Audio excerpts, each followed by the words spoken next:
نام بھی لیا جائے گا، پھر تم پر تنقید بھی کی جائے گی، پھر آپ کے سامنے کلمہ حق بھی کہا جائے گا۔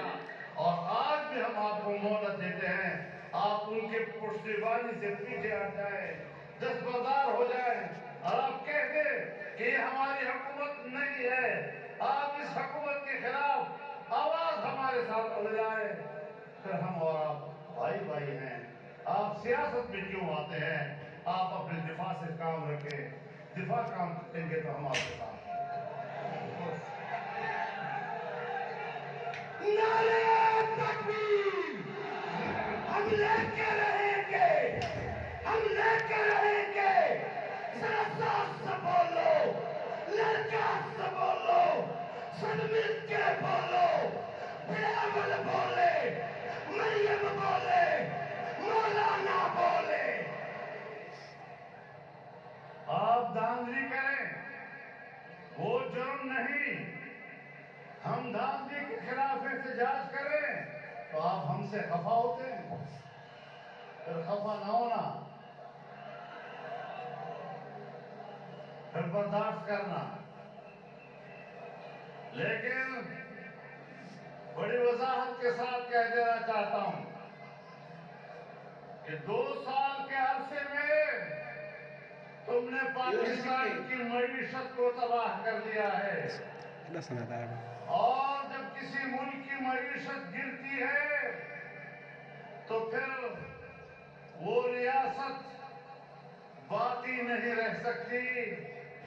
ریاست کے بقا کا دار و مدار مستحکم معیشت پر ہوا کرتا ہے۔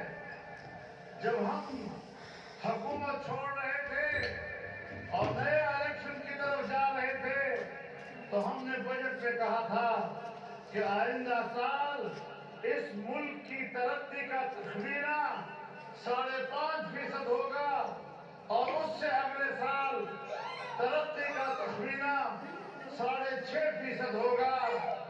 آپ کو حکومت ملی اور آپ کی حکومت میں پہلے سال تخمینہ 1.8 پہ آیا، اور جب دوسرے سال تم نے بجٹ پیش کیا تو 0.4 پہ آ گیا۔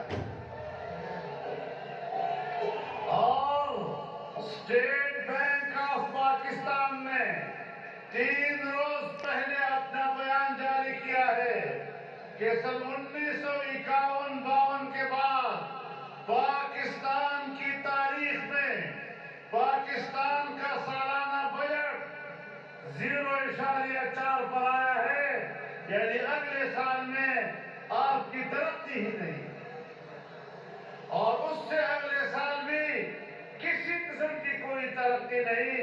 پھر ہمیں کہتے ہیں معیشت کی بہتری کے اشارے مل رہے ہیں۔ یہ اشارے کہاں سے مل رہے ہیں؟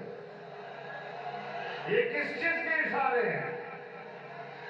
اشارے مل رہے ہیں۔ ایک بھوکا بازار میں کھڑا ہے اور بل بلا رہا ہے، ایک آدمی گزرتا ہے، اسے کہتا ہے میرے پیچھے کوئی آدمی آ رہا ہے اور شاید آپ کے لیے کھانا لے آئے، اس کو کہتے ہیں اشارہ۔ اب اس اشارے سے تو سب آیا۔ تو بات بنیادی یہ ہے کہ ملک کی معیشت کو تباہ و برباد کر دیا۔ آج ہم اس قابل نہیں ہے کہ دنیا کا کوئی ملک ہمارے ساتھ تعلقات قائم کرے۔ وہ ہندوستان جب واجپئی وزیر اعظم تھا تو وہ پاکستان بس کے ذریعے آیا، لاہور میں اترا، مینار پاکستان پر کھڑا ہوا، پاکستان کو ایک حقیقت کے طور پر اس نے تسلیم کیا۔ کیا وجہ تھی؟ پاکستان معیشت کے لحاظ سے مستحکم تھا اور وہ پاکستان کے ساتھ تجارت کرنا چاہتا تھا۔ افغانستان پاکستان کے ساتھ رابطے میں رہتا تھا، ہمارا پڑوسی ملک ہے، وہ ہم سے تجارت